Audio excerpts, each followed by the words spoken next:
At around 9 o'clock at night, I heard a rustling in the trees behind us. The first time I peeked out, I didn't see anything. And the second time I peeked out, there was a probably 800-pound bear with his front paws on my kayak. And so it was an interesting evening, to say the least. This is the Adventure Sports Podcast, where we talk to athletes, adventurers, and business owners from around the world of adventure sports. Whether you're climbing Mount Everest, starting a bike shop, or getting up off your couch to take your kids hiking for the first time, we want you to have the motivation and inspiration you need to chase that next adventure. The Adventure Sports Podcast is brought to you by Camp Crate, the leaders in fully planned self-guided backpacking adventures, as well as backpacking gear rental. You can check them out at campcrate.net.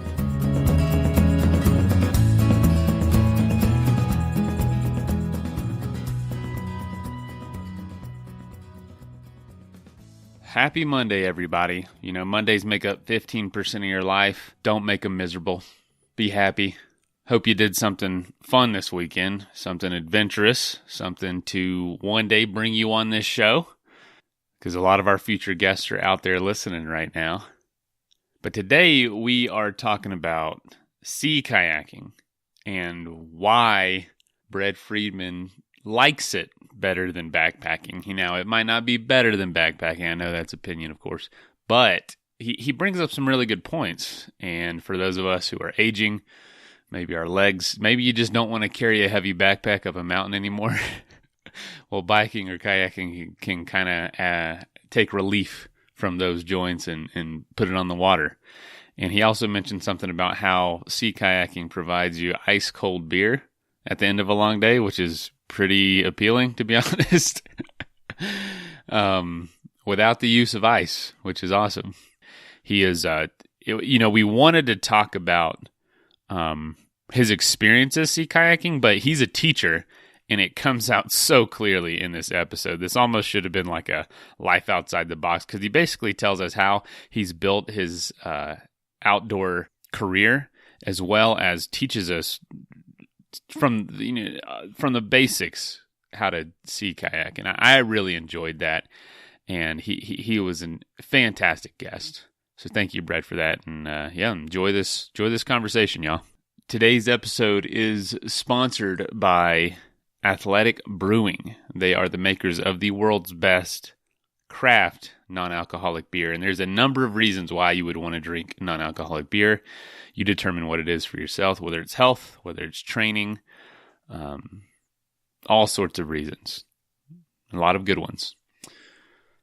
They are also the funders of the Adventure Sports Podcast Adventure Grant, and we are giving away $1,000 on June 15th. Application is open until June 1st. We've had a lot of submissions so far, but, if you are planning a trip, please apply, because the more submissions we get, the more funding we can get for next year. I'm hoping we can have $100,000 one day to give away to 20 people or 50 people or even 100 people at $1,000 a piece. That'd be awesome. That would be so freaking awesome if we could do that, because adventure, my friends, that is the true education in this world. It is, you can learn a lot in school, but until you go out and do something on your own, man, there is nothing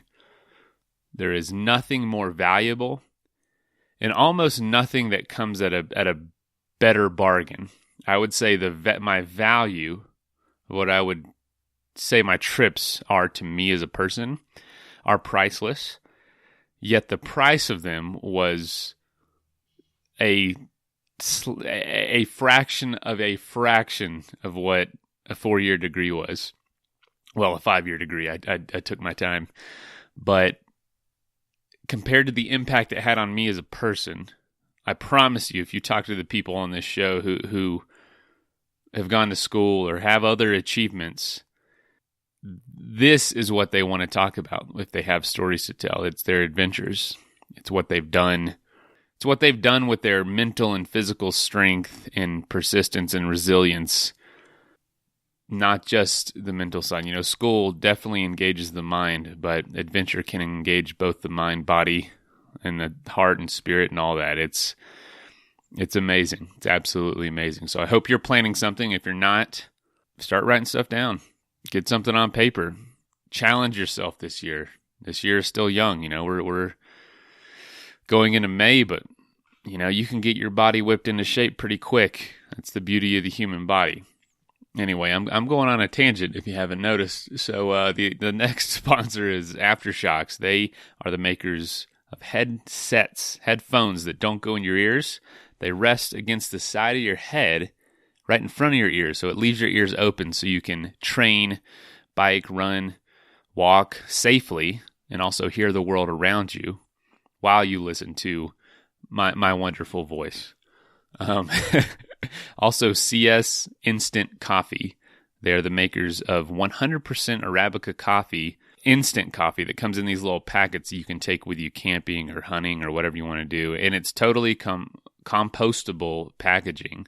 So, you know, don't litter, but in case if it fell out of your pocket, you don't have to feel too guilty. You should still try to pick it up, of course. Don't litter. I'm get on to you if you litter. And also Sway hammocks. They are insulated hammocks that basically encase you in a sleeping bag that hangs from a tree, and it also has a rainfly. So it's like a tent, sleeping pad, and sleeping bag all kind of in one. It's 3.5 pounds, and all those have deals. All those companies that we just mentioned all have deals for you, for our listeners, and those deals are listed in our show notes. And the last thing is Brett Friedman, who is our guest today, also has a lot of links. He has a book out called Go! ! It's Go with an exclamation point. The book's not called Go! ! Yeah, you'll see. Well, all those links for his social media, all that. If you have questions, like I said, he was a NOLS instructor. He still is, and which is National Outdoor Leadership School. Yeah. I should know. I'm a NOLS alumni. But anyway, he teaches for a few companies, sea kayaking and wilderness medicine and all that. And he's just great at teaching. You can just tell straight through this episode. But anyway, all his links and everything are in the show notes. If you want to get in touch with him, feel free to. He's incredibly knowledgeable and very nice guy. So here's the episode.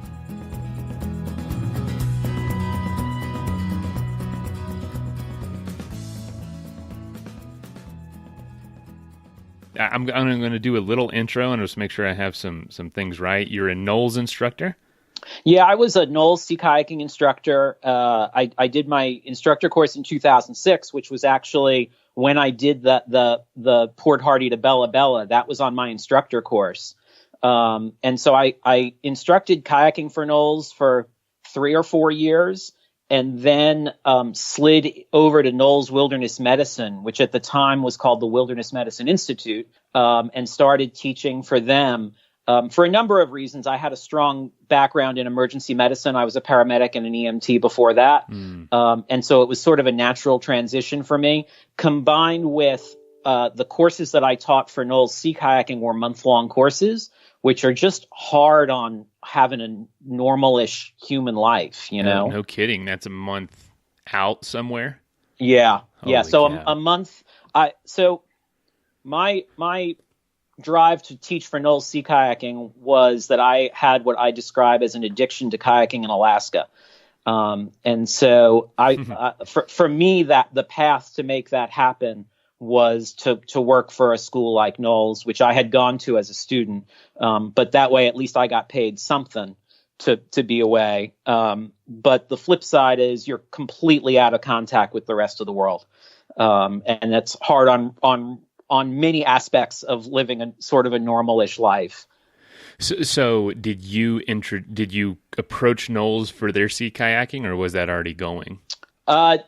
I'm not sure what you're asking. You mean did I approach did you them? approach them to start the program, or was that something they already No, offered? it was a long-standing program. I was a student of theirs. I took a NOLS course in 2000 and did a 2-week, I think it was a 2-week 23 and over age group kayaking trip in Prince William Sound, and just left there feeling like I needed to sort of reevaluate what I was doing for a living. Essentially, I wanted to be working in the outdoor industry. Wow. What were you doing before? I was working in the photography industry in New York City. I lived in the West Village of Manhattan. Well, I'm sure some of those skills came into play on that sea kayaking trip. They absolutely did. I brought a love of photography with me into the outdoors and into kayaking. But I spent a large portion of my life in dark photo studios and realized I want to be earning a living in the outside world instead of in a dark room. I mean, I can't even tell you how much I relate to that. This podcast is about as much as I can handle, and I'm in my, spare bedroom at a desk for a few hours a day, and I'm like, oh my gosh, I couldn't do this. Yeah. All the time. But at least I get to talk to cool people, and at least you were looking at amazing scenery. Well, if you were doing it in New York, it was probably a lot of buildings and stuff. But I mean, I did a lot of things. I traveled a fair amount for photography, so I did see amazing stuff and places that I've been back to since then.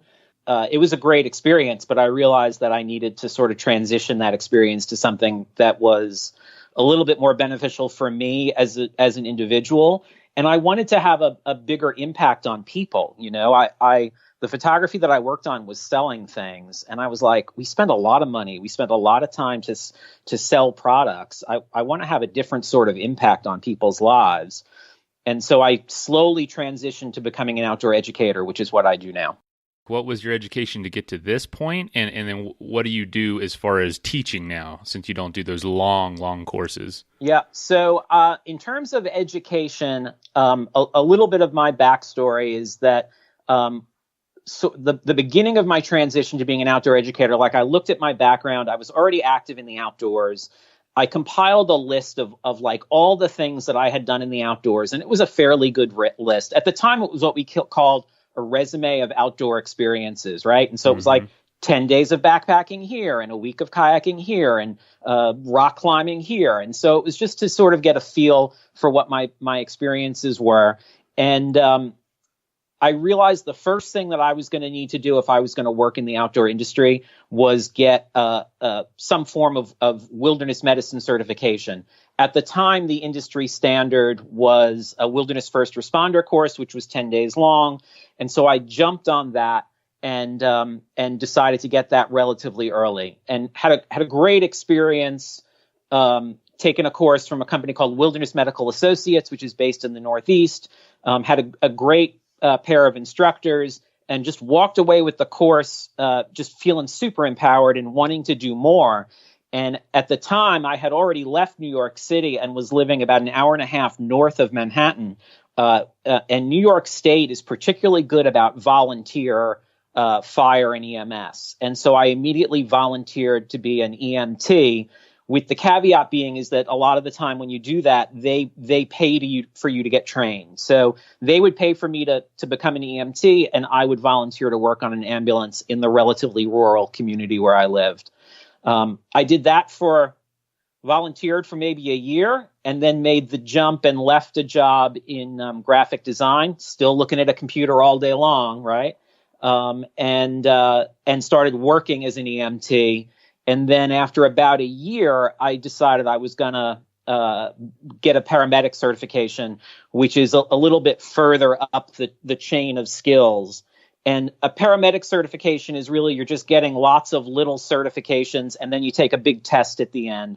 And at the end of it, I was just so exhausted. I said, I am never getting another certification again for something until someone says, we're not hiring you because you don't have this certification.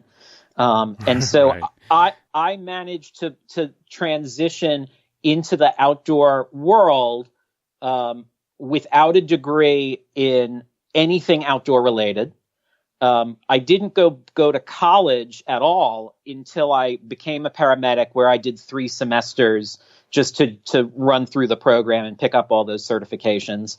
And I said to myself, like, so I'm a kayaking instructor. I've been teaching kayaking for 17 years, and I'm not an ACA certified instructor. And I've always said, the day I don't get a job because I don't have an ACA certification, I'll go get an ACA certification, with the one caveat being my current employer has paid for me to do a couple of little certifications because it helps them out. But I just didn't want to spend the money, and I didn't want to take the time. And I've been super fortunate.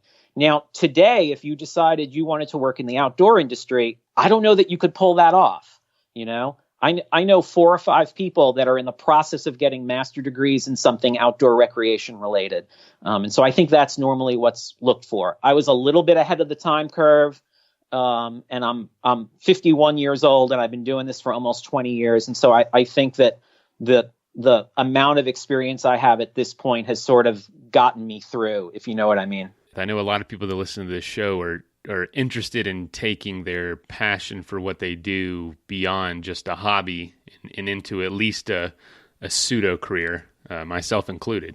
Yeah. And I warn people, man, I made way more money working in photography.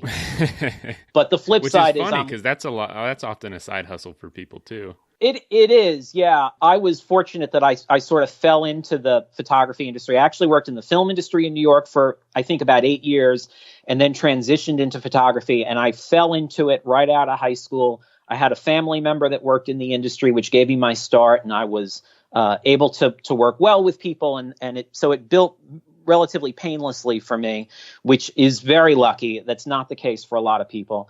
But the flip side is I don't earn as much money now, but I'm way happier, man. I'm so much happier. Well, isn't that the goal? Yeah, exactly. And obviously there are, things that I, like any job that you don't want to deal with. I still do paperwork. I still spend time in front of a computer, just not as much time. And I do get paid to go outdoors and teach people how to do stuff in the outdoors. But even that, when I go paddling with students, I'm teaching them basic strokes and things like that. And I work really hard all day long to paddle slowly because they can't keep up with me. And I'm not a particularly fast paddler, but if you're a brand new paddler, you're just not going to be able to keep up with someone who paddles all the time. And so, there are struggles, and it's still a job, but it's, at the end of the day, it's a lot of fun. I've been paid to see a lot of nice sunrises and sunsets. Wow, that is fantastic, man. I didn't expect to talk about all this in this way, but I'm glad you did, because people are interested in this. Especially in the show, every Friday we do kind of a business related, like, how do I turn this into a career? Yeah. And, to hear your path to it is maybe something that someone didn't expect, as well as just good to hear, the climb from just an interest to this. So can we go into the sport? Like, why sea kayaking, or why kayaking in general, and how did you get into it? Yeah, sure. So it goes back kind of a long ways. In the mid 80s, when I got out of high school, I started rock climbing for lack of something better to do. And I should point out that in 1985, when I graduated high school, there was no such thing as an indoor rock gym, at least in the United States. And so I learned to rock climb outdoors. And was fairly self-taught, which I've got to stress is no way to learn how to rock climb. But rock climbing was a transition for me then into backpacking, and I backpacked a fair amount. Through I would say the early 90s, maybe even middle 90s, I backpacked all over the Northeast and a bit in the Southwest. And by then, I'd done most of the Appalachian Trail. Or I'd say by 2000, most of the Appalachian Trail from the New York state line north. So I spent a fair amount of time with a backpack on. And I have to say that backpacking in 1992 or 93 was a very different animal than it is today. My pack weight for a 5-day trip, give or take, was in the neighborhood of 52 pounds. Oh, man. And I'm not a big guy. I'm 5'7", I'm 165. I should say I was 165 then. I'm a little bit heavier now. It happens. Yeah, it does. 52 pounds is a lot of weight. And at the time, to do a longer trip, like, pack weights couldn't get much lower than that, There was no such thing, I don't think, as a pocket rocket stove that weighed 3 ounces, and tents weighed 6-7 pounds as opposed to 2 pounds today. You just couldn't get lighter. And I think I must have read something about kayaking, and they talked about how great the food was on long distance kayaking trips, because essentially if it fits inside of a boat, it goes, You don't care about how much anything weighs as long as you can get it into the boat. And I was sick and tired of eating freeze-dried food. I think freeze-dried food has changed a lot also in those 20 years, right? It has changed a lot. So I wanted better food and less weight on my back, and kayaking looked like a path to that. And so I'm not even sure how I got started. I'm sure I rented boats a couple times in other parts of the country. But what I started doing before I bought my first kayak, I knew I wanted a touring kayak, which would be 16 or 17 feet long. And I knew I couldn't store that in my apartment in the West Village, right? It wouldn't go up. It wouldn't go up the stairs. I tried to see if there was a way I could make it work, but it wouldn't go up the stairs of the building I lived in. But my sister lived on Long Island, and she said that I could store a boat in her yard. And so before I bought a boat, I spent probably 2 or 3 years, I should say 2 or 3 summers, just about every weekend on Long Island renting kayaks. And I did this because, in the beginning, I didn't have the money saved up for a boat. I had my sister's offer to store a boat, but didn't have an easy way to get in and out from where I lived in the city to where she was on Long Island, other than the Long Island Railroad. And so I rented boats for a long time. And inadvertently, it gave me a really great background of knowledge in what all of these different boats felt like. To paddle, and how a difference in shape affected performance, and as well as what do I like in a kayak. And so it was a great period of time where I just learned so much about what I wanted and what boats suited what I wanted to do. I wish I could say I planned it, because it worked out perfectly, but it was a complete dumb luck, which I'll take any day of the week. I eventually ended up buying a 16 and a half foot touring kayak that when I first got in it, my brain said, this boat is way too tippy and way too hard for me to control. But then I thought about it and said, but you know what? In 6 months, it won't feel that way. In 6 months, it'll feel natural and normal. But the byproduct is you'll have a really high performing kayak that you can do multi-day trips in. After the fact, I realized that it really only took about 2 or 3 months for it to become home, for that kayak. And it worked out perfectly. It was a big enough boat that I could do multi-day trips. I could do, 7 days, 10 days in it. And without resupply? Without resupply. Wow. And that's really the beautiful thing about kayaking is in backpacking, what's the longest you can go without resupply? 7 or 10 days, depending on how you pack. Be heavy. Yeah, and it's right. Your first 2 or 3 days is going to be horrible, and all you can think about is eating the food to get the weight out of your pack. Right. But in a kayak, if you've got the right boat and you pack it well, you can do 30 days unsupported. And way. That is yes, and that just opens up a world of freedom and ability. Right now, is that a kayak the size that you have, or something bigger? Well, and so my boat was the first boat I got was 16 and a half feet long. And it was a performance touring kayak made for smaller paddlers, right? And so what that meant was that it was relatively low volume. It just was not a very big boat internally. And so the problem with more than 7 or 10 days is it was hard to pack. It just didn't have all that much space internally. Now, I should say it didn't have all that much space internally. It had more space than, an 85 or 95 liter backpack.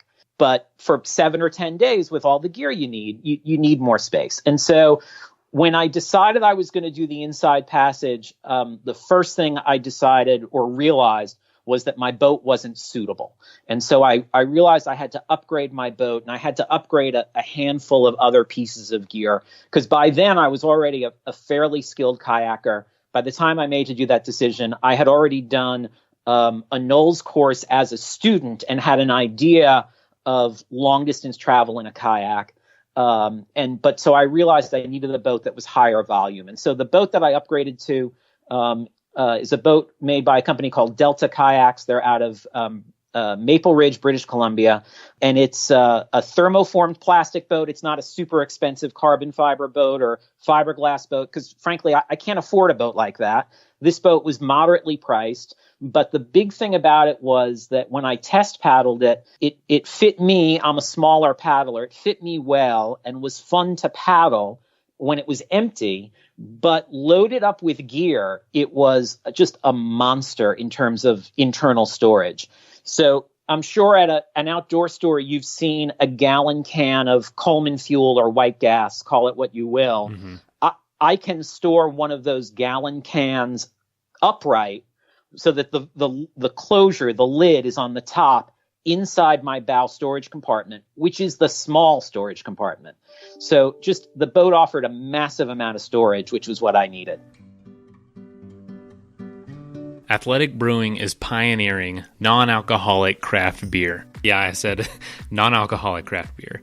And there's a number of reasons you might want to do that, whether you're training for an event, which a lot of our listeners are, or, if you're babysitting and don't want to be drunk in case something happens. I mean, stuff happens, but you still want to sit down and enjoy the game and have a beer.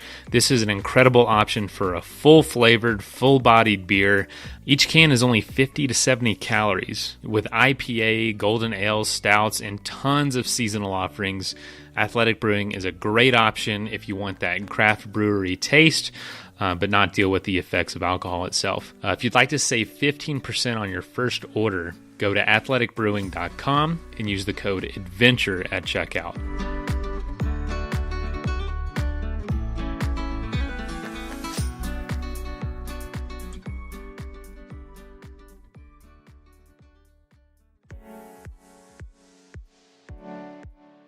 So have you ever tried to go hammock camping but suffered from CBS? Not sure what that is. Well, it's cold butt syndrome. And that used to be a problem, but it's not anymore with Sway hammocks. They are insulated hammocks founded by Seth Hill that encase you in 800 fill down, keep you warm at night. And with the Sway hammock, you get it all. You get straps, rainfly, the hammock itself is insulated. But not only that, it saves you a lot of weight. Have you ever added up the weight of a sleeping bag, a pad, and a tent? Well, with Sway, you have all that in one for 3.5 pounds of awesome warmness. You can find out more at Sway Hammocks, which is SWAYY, hammocks.com, and enter ADVENTURE for 20% off your hammock today. And that is also in the show notes.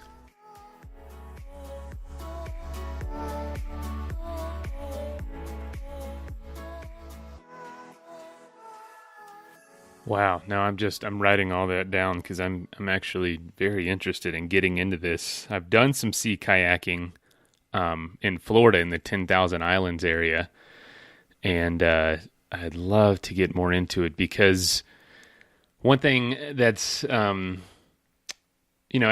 some of our athletes get older, myself included, my knees are taking a pretty bad beating, and my upper body's still strong and fit. Now Does kayaking not involve the knees as much as you assume it does, or is it surprisingly hard on the legs?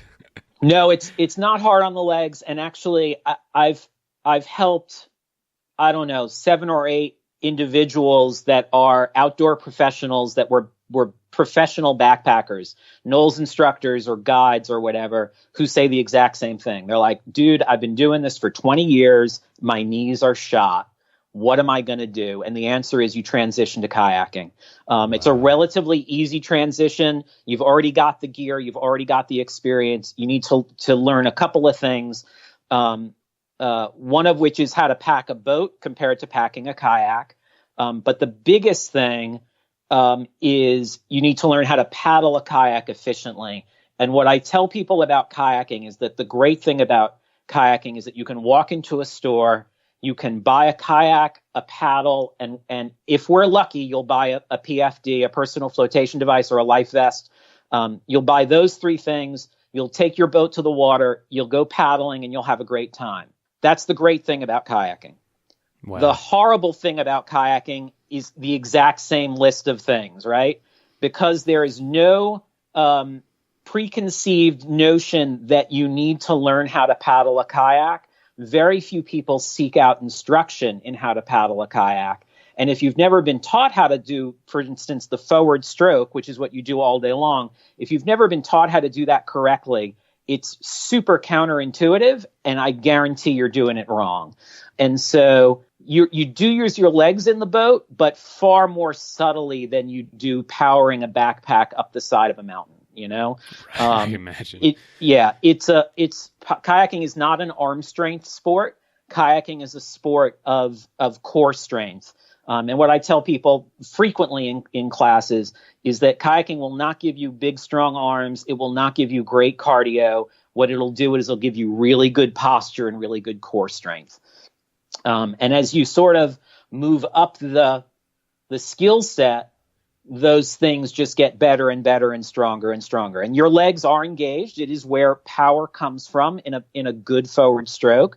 But it's not, you're not using the kind of muscle effort that you would use backpacking, and you're certainly not impacting your knees. Now, the flip side of this is some people have a hard time sitting in the cockpit of a kayak for an extended period of time. I said a little bit earlier, I'm not a particularly fast kayaker, but I feel like everyone in life has a gift, and my gift is the ability to sit in a kayak for 12 hours and not get out of the boat.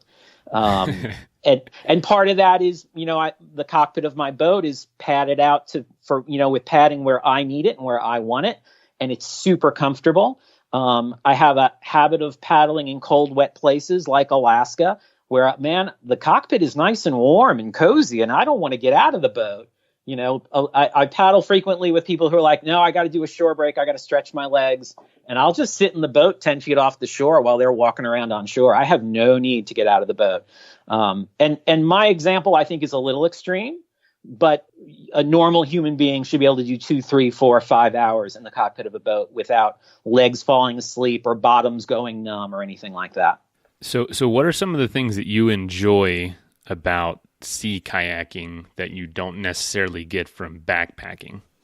Yeah, so that's a great question, and I'm gonna say something that's gonna upset most of your listeners. Good. I do every episode. Well, I'm super careful saying this. I think this is the first time I've said it to more than a group of 3 or 4 people. But so I wrote a book last year called Go, which is a trip planning book. At the end of the day, my goal is to get people active in the outdoors safely, building a connection with the natural world that a lot of people are losing, right? So I wanted to write a book about how to get people safely in the outdoors and sort of give them a process for planning their own trips.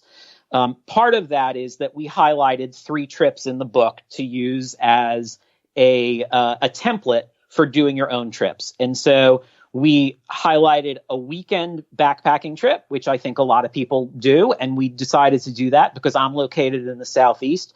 We decided to do that on the start of the Appalachian Trail from Springer Mountain walking north for 2.5 or 3 days. The next trip that we highlighted was a 10-day cycle packing trip on the Blue Ridge Parkway. This trip I didn't do. I am a cyclist. I identify myself as the world's worst mountain biker. But this trip was done by a woman that I teach with or did teach with at the time, who is an avid cyclist. And she and I worked on the plan, and then she executed the plan. And the third trip that we highlighted was my Inside Passage trip, was planning a month-long expedition-style unsupported trip, right? So we did all the planning and executed this weekend on the Appalachian Trail. We started on April 9th and hiked the trail for 3 days. And I didn't take an actual head count, but I'd be willing to bet that we were leapfrogging back and forth with 45 through hikers. And that was really all we saw was through hikers. I didn't view the experience. I mean, it's a beautiful trail. There's no debating that. But I didn't view the experience as a wilderness experience. That's interesting. I did the same thing a few years ago from Springer Mountain north to get close to the North Carolina border. Yeah. Over Christmas break. Over Christmas. And it was freezing. And there were hundreds of people out there. Yeah.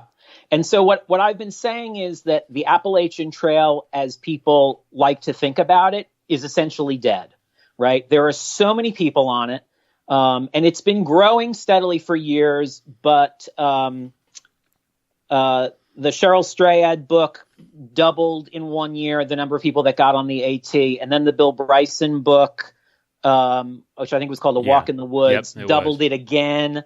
And so I think at some point the Appalachian Trail Conference is going to have to do permitting or something like that, the way they do on the Pacific Crest Trail. But in the course of those 3 days, we didn't see a squirrel, let alone a bear.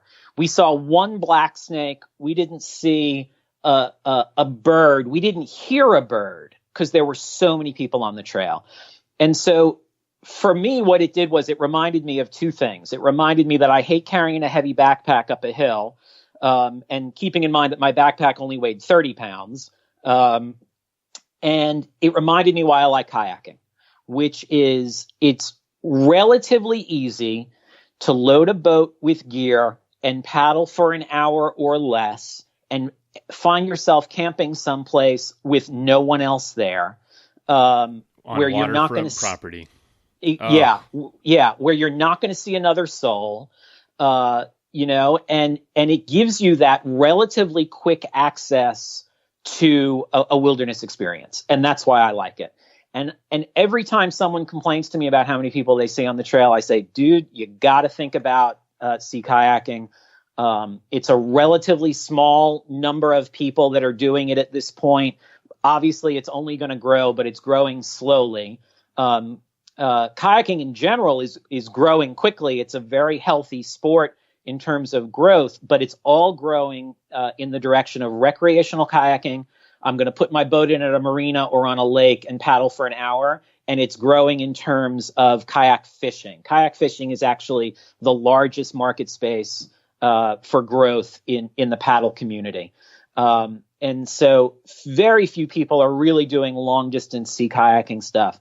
And I'm in North Carolina. I'm 3 hours from the coast, and the coast of North Carolina is amazing, secluded, quiet, protected, paddleable waters, Wow. And of course, there are things you need to learn, and you need to do it safely, and you need to have a skill set, and you need to build up to the point where you're active in the outdoors safely, but it's totally doable.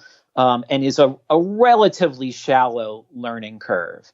You do have to keep in mind that when you have a bad day weather-wise, when you're backpacking, the ground is for the most part going to remain stable. Whereas if you have a bad day weather-wise kayaking, the surface, the medium you're moving through can become unsafe relatively quickly. So you do need to be aware of things. I don't want to go over-exaggerate or under-exaggerate the dangers involved. You need to be smart. You need to learn what you're doing, and you need to take a couple lessons and learn the appropriate things. But the immediate access to wilderness camping is just unbelievable. So, I mean, that just seems incredible. And that's my sport of choice. I'm sure listeners get tired of hearing of it. Is long distance bike packing, bike touring. Did that for years, but my knees can't hardly handle it anymore. So I think I will transition into something on the water. How often do you get out? You said you're in North Carolina, about 3 hours from the coast. Where exactly are you located? I'm in Greensboro, North Carolina, which is the very middle of the state. Depending on the direction you go, I'm somewhere between 3 and 5 miles to the coast, but I'm 15 minutes to lakes. I paddled yesterday on a lake here in North Carolina. It was 50 degrees out. The water was about 40 degrees, which is cold. And it was super windy, but it was just I was the only one on the lake, and when I talk to people about paddling, they're like, oh yeah, it's September, I'll put my boat away. And I'm like, why would you put your boat away? There is no one on the water. You get the beautiful North Carolina lakes to yourself. Again, as long as you're careful. And I touched base with a guy at the marina where I put in, and he knew me and knew that I had a dry suit so that if I ended up in the water, I was safe, and he knew my experience level. So he had no worries about that. But he was like, yeah, have fun. There's no one else out there. That's fantastic, man. That's awesome. So what are some of the big expeditions or big endurance kind of feats of the sea kayaking world? What are, the backpacking world has the Triple Crown. A lot of people know about that, and then a lot of smaller trails. Is there any go-to experiences with sea kayaking? Yeah, so I got to tell you, it's a much smaller and much less organized community. And as I'm an outdoor instructor, and I look for new ways to earn income in the outdoors. A few years ago, I started stand-up paddleboarding, and there's a woman that I work with who is a mentor to me in terms of stand-up paddleboarding, and I think I'm a mentor to her in terms of kayaking. But she's always doing races, always doing long-distance events, and the kayaking community is not as good at that.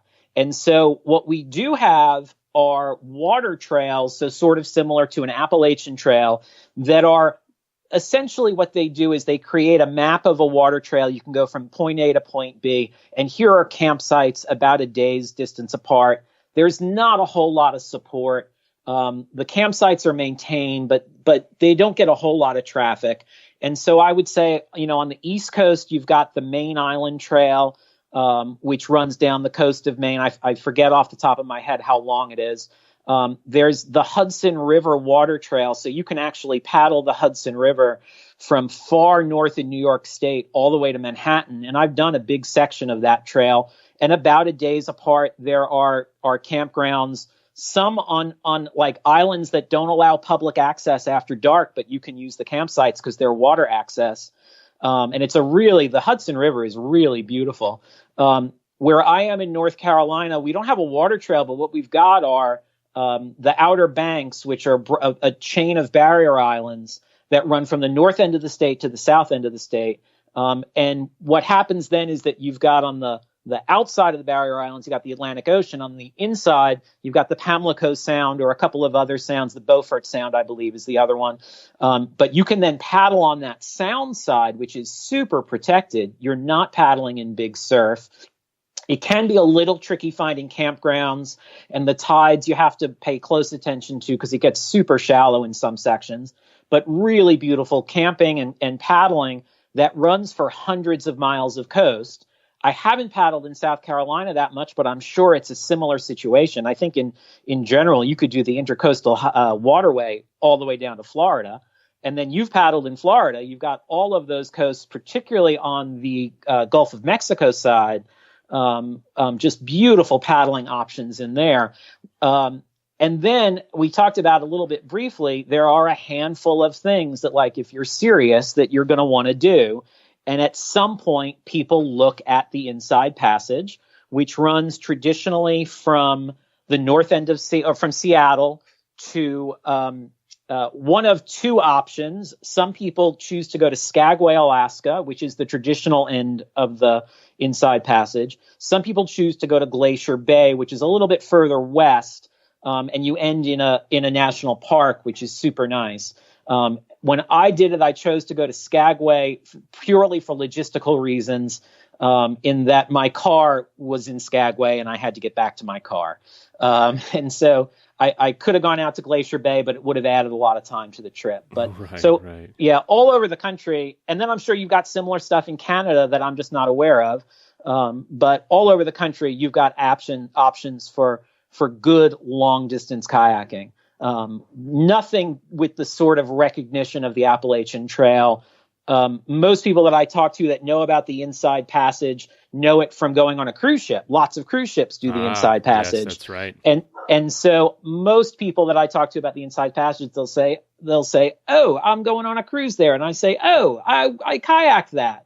And there's generally a pause, and they think about it, and they're like, "What do you mean you kayaked it?" It's like, yeah, you kayaked around a little. No, they don't know what you're talking about. I kayaked from Ketchikan to Skagway. And they're like, "But that's the route we did on our cruise ship." And it's like, yeah, exactly. And it takes a minute, but people finally get it. And they're like, okay, that's interesting. That is so cool. Now, if anyone hasn't looked at a map, I'm a map junkie. That's all I do half the day anyway. Yeah. And I'm looking at this, and there's just islands beyond island, just this network of islands, almost like the sea transitioning to land. And what was that experience like to do that? Were you by yourself, and how long did it take? Okay, so I I did the trip with a woman named Sarah, who I met, who was also a Knowles sea kayak instructor.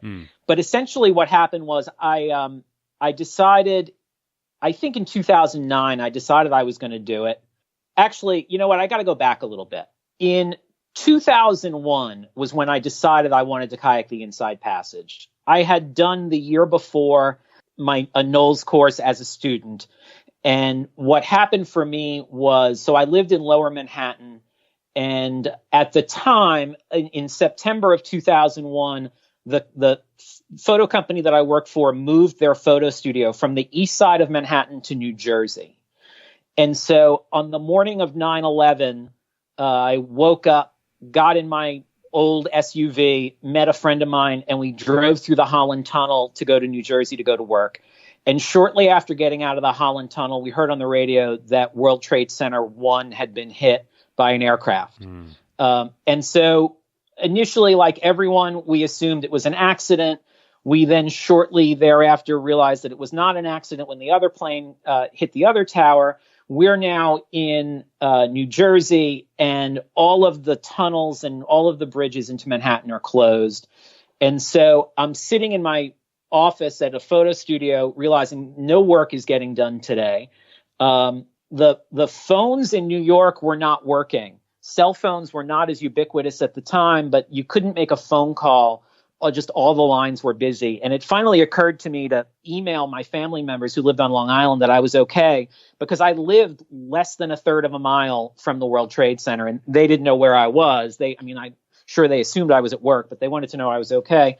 So I sat in my office, not being able to do any work, and not really being able to communicate with anyone. And when I'm having a bad day, what I do is I go to the outdoors.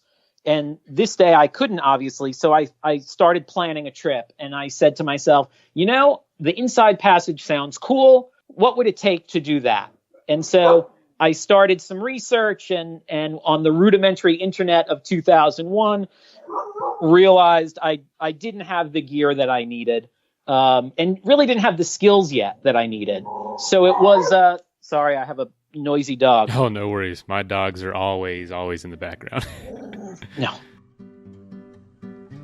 This episode is sponsored by Aftershocks. They are headphones with bone-conducting technology. So they rest in front of your ears, not inside your ears like most headphones. And the benefit is they keep your ears free.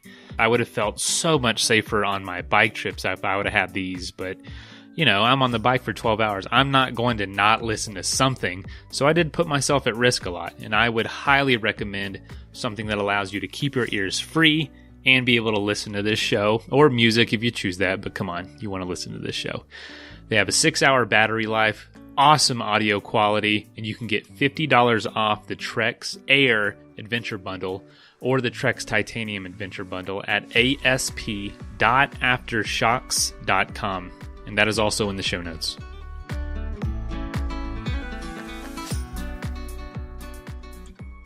This episode is also sponsored by CS Instant Coffee, 100% Arabica coffee with compostable packaging. And you can find them at csinstant.coffee and use adventure at checkout for 20% off. So it was a number of years where I said, I really want to do this, but I don't know how to do this. And so finally in 2009, I was like, it's time to either do this or not. And so in 2009, I started planning. And by the middle of 2010, I had, I think, 10 people who said they wanted to paddle it with me. And I had no idea how I was going to get all of these people and all this gear to Alaska, but I figured some people would drop out as it got closer. And so 6 weeks before I was scheduled to go, I had gone from 10 people that said they were going to paddle it with me to 0. Everyone else had bailed out. I didn't think it was going to be quite that extreme. And so I sent an email off to my friend Sarah, who I had met through Knowles, and said, hey, I'm kayaking the Inside Passage in 6 weeks. At the moment, I'm going alone. I've got it planned. I've got everything done. Everything is ready to go. But everyone backed out on me, and I'd rather not paddle it alone. And so I was curious if you were interested in going. And she said, you know what? I am interested in going. So let me clear it with work and a couple of people, and I'll give me 24 hours and I'll give you a definitive, but I really want to do this. So the short story is that Sarah went on the trip with me. She had a time constraint because she had a job that was a little bit more finicky. And my employer was game to let me go for 6 weeks, which is what I told them I was going to take off. So the trip was planned on a 30-day trip. It's about 350 miles, depending on how you measure it. But I think Sarah's maximum was 28 days. And so she lived in British Columbia. I lived in North Carolina at the time. I still live in North Carolina. I drove my boat and all my gear to Skagway and got on a ferry to Ketchikan, which would be our starting point. She got on a ferry in Vancouver and took the boat up to Ketchikan, and we met there and started paddling. And so the plan was 28 days. The original plan was 30 days. We revised it to 28 days for Sarah. And then we started paddling. And essentially what happened was we realized that we were both experienced paddlers in Alaska. And we realized that while the weather was great and the weather report was good, at any given moment, the weather could collapse on us and we could get stuck on a beach for 3 or 4 or 5 days and lose all that time. And so we started off kind of hustling, feeling a little bit of the pressure of, Sarah's got to be on a ferry on this date, right? And so we paddled pretty hard for our first few days. And I actually remember our first night we camped in the campsite that I had researched that was going to be our campsite for our second night. So at the end of day one, we were already a day ahead of schedule. And we just sort of kept going like that. We ended up, depending on how you count it, sorry about that. No, it's fine. Depending on how you count it, we did it in 21 days, but it was really 18 days of paddling. So we really flew up the coast. And the reason that it's 18 and 21 is we took a couple of rest days. I, of course, got a bad cold. I got the flu. And so I was in a overpriced Juneau hotel for 2 days with a fever and all that stuff. But other than that, it was unsupported. And it went almost flawlessly. It was, if you take 10 years to plan a trip, it should go flawlessly, right? But it went almost flawlessly. We had very few issues. We had, in one 12-hour period, we got cut off while we were paddling by a cruise ship that notified us via radio that it was going to be cutting across our path. And about 6 or 7 hours later in our campsite, we had a very large, but I have to say very friendly brown bear in our campsite who we eventually convinced to leave. That is a story in and of itself. But at around 9 o'clock at night, I heard a rustling in the trees behind us. And the first time I peeked out, I didn't see anything. And the second time I peeked out, there was a probably 800-pound bear with his front paws on my kayak. And so it was an interesting evening, to say the least. No kidding. That is crazy. And I bet it was remote as could be. Oh, yeah. So the bear was actually, we were 2 days from Juneau at that point. We went through a couple of little towns. We went through Wrangell, Alaska. We went through Juneau, Alaska. I feel like there's one more. We went through Haines, Alaska, which was just a day from the very end. So we had 3 points where we could resupply if we needed to. And honestly, the only thing we resupplied was Sarah liked to pack in beer, and she would line cans or bottles up the keel line in the bottom of her boat because it's nice to have a cold beer at the end of a day of paddling. But the water temperature is in the 40s. And so that means the keel of the boat is in the water, which means when you get out of your boat, you've got a nice cold beer to drink. But the problem was... Sounds way better than backpacking. Way better than backpacking. The problem was we couldn't carry enough beer for the whole trip. And so a couple times she said to me, Brett, we're going to have to stop in whatever the next town was because I need to get a 6-pack of beer. And so that was the only thing we resupplied. That's too funny, man. That is too funny. Now, did you see any other kayakers out there, or were you guys alone other than the cruise ships? Yeah, so we saw A couple of kayakers, as we were coming into Haines, Alaska, they were paddling out. And they were just doing a little day excursion. We saw a couple of cruise ships, and we saw in a couple of places, we saw fishing boats. Not that many. I've paddled a bunch in Prince William Sound, and we definitely saw more fishing boats in Prince William Sound than we did on the Inside Passage. But we saw a handful. A couple times we were able to get some local knowledge from some local fishermen that we paddled past. We didn't manage to get any fish from them, which I was a little upset about. Every time I've paddled in Prince William Sound, a fisherman has always handed off a salmon to me, which I always thought was nice. Oh yeah, that's really something awesome to look forward to. It's marketing for them. You're gonna go back to wherever you live and say, I had the best salmon in the world and it came from Alaska. Wow. I mean, it's just unbelievable to see the scenery. Do you ever add a little side hike or try to get up to a ridge for viewpoints or something while you're out there on the beach at night or whatever you're doing? So it depends. On the Inside Passage, we really didn't, because we really were hustling.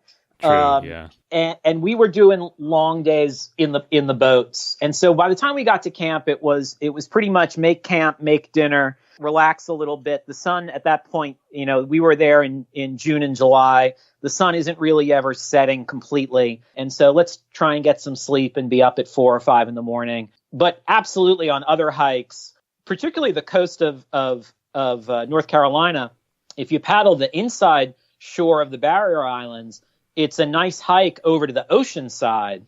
And so frequently what you can do is make a camp somewhere on an island and then walk towards the ocean, which in some places is 100 yards and in some places is a mile or a mile and a half, and get to the ocean side. And it's just super beautiful.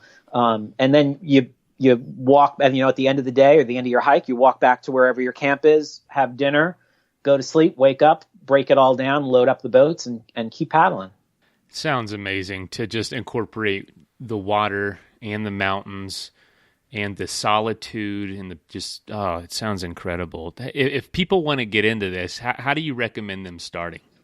I recommend that you find a good instructor that can teach you the basics of paddling, particularly things like learning the forward stroke, learning things like how to self-rescue. You don't have to learn how to roll a kayak, but if your kayak should roll, you need to know how to get out of it and get back into it. Things like safety and trip planning, I think, are all good, and a good rudimentary understanding of weather are all good. But it's just, for me, it's building experience, right? Once you've got a handful of strokes down and you're comfortable in the environment, you can sort of start stretching out your skill set and your comfort level. And building that experience, right? It's getting used to the water, getting used to read the water, getting used to the wind and how the wind affects your boat and your ability to move. Those are the things that I recommend. But please take at least a handful of lessons to get a good solid forward stroke and bracing strokes and things like that.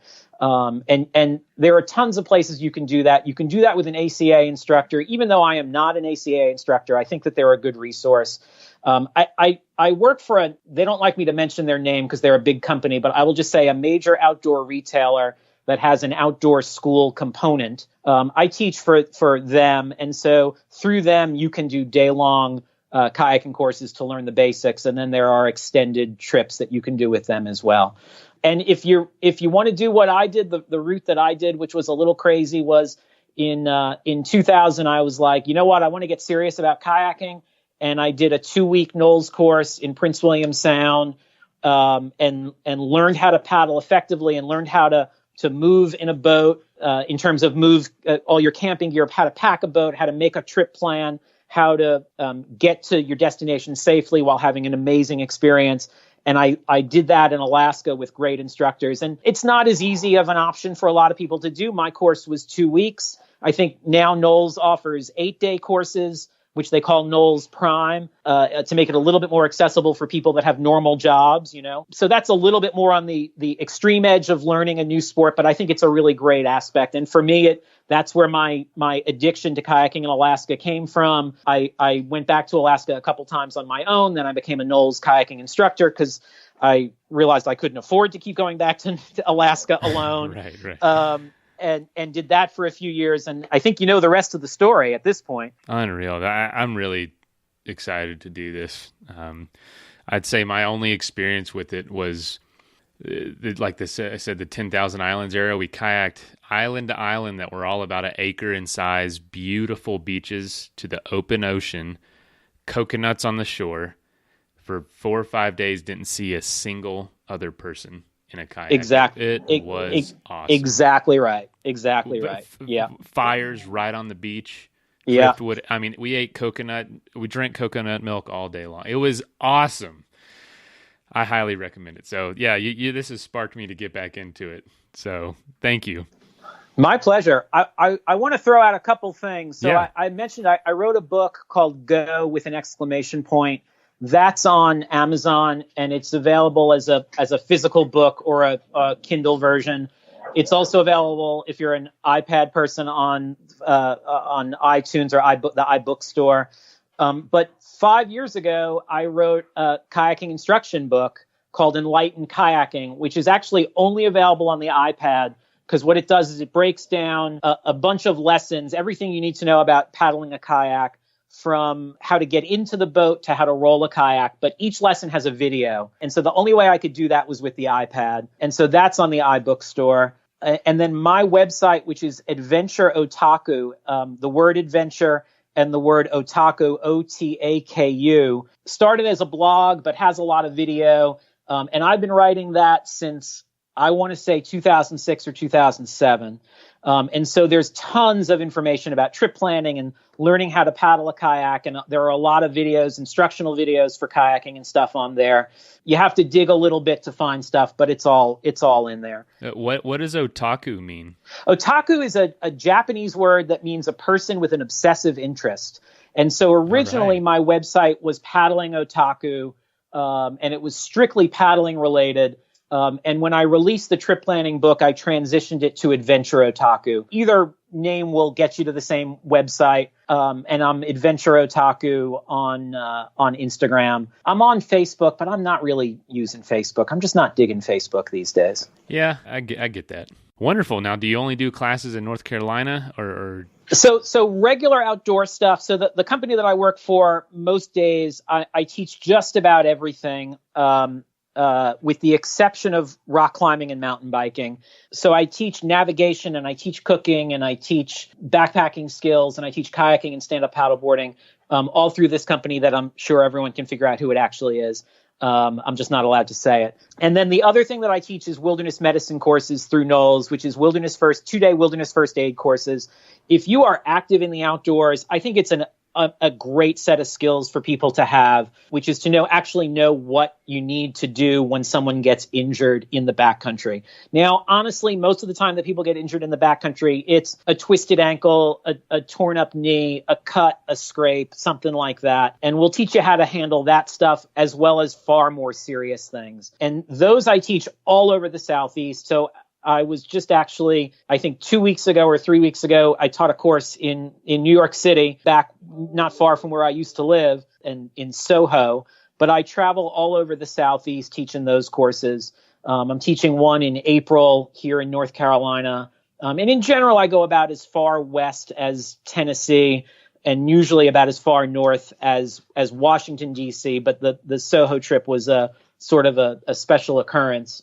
And then as far south as Atlanta, I'm hoping to get to Florida relatively soon to teach some of those courses. So those are all over the place. And those you can find through Knowles' website, which is knowles.edu. But yeah, I get around and I teach a lot of things, which keeps it interesting. Awesome. Well, Brett, thank you so much for joining us today, man. Absolutely my pleasure. Yeah, this was fantastic. And everybody get out there, give it a shot, take a class first.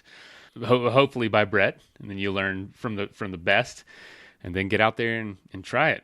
So I'd love for them to take a class with me, but I'll just be happy if they take a class. Perfect. All right. Thanks, man, and have a good day.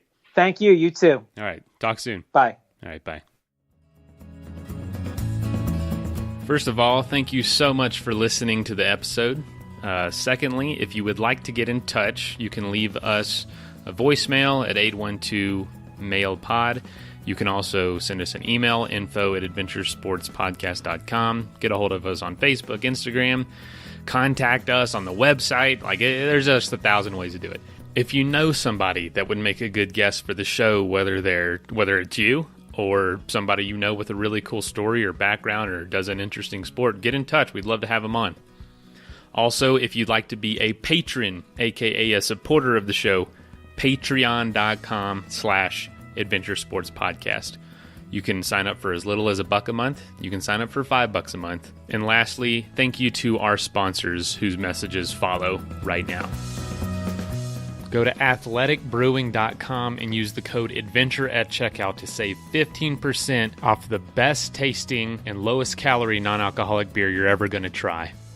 Don't forget to save $50 off a headset bundle at asp.aftershocks.com. It's my new favorite way to listen to music and podcasts and stay safe while I run and ride my bike.